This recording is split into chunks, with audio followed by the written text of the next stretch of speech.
pleasure, 50% pain, and 100% reason to remember the name. Mike, he doesn't need his name up in lights, he just wants to be heard. Whether it's the beat or the mic, he feels so unlike everybody else, alone, in spite of the fact that some people still think that they know him. But no, he knows the code. It's not about the salary, it's all about reality and making some noise, making a story, making sure his click stays up. That means when he puts it down, Tox picking it up. Let's go. Who the hell is he anyway? He never really talks much, never concerned with status, but still leaving them starstruck. Humble through opportunities given despite the fact that many misjudge him cause he makes a living from writing raps. Put it together himself, now the picture connects. Never asking for someone's help or to get some respect. He's only focused on what he wrote. His will is beyond reach, and now it all unfolds through the skill of an artist. This is 20% skill, 80% beer, be 100% clear, cause Ryu was ill. Who would've thought he'd be the one that set the West in flames? And I heard him wreck it with the crystal method, name of the game.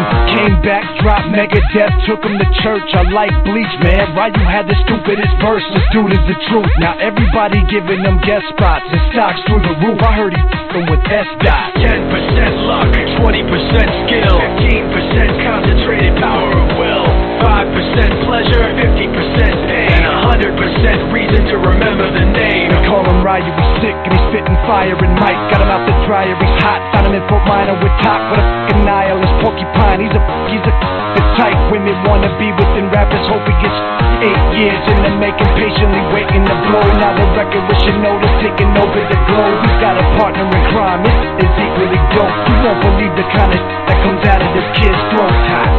He's not your everyday on the block. He knows how to work with what he's got, making his way to the top. He often gets the comment on his name. People keep asking him, was it giving that birth that doesn't stand for an acronym? No, he's living proof. Let him rock in the booth. He'll get you buzzing quicker than a shot of vodka and juice.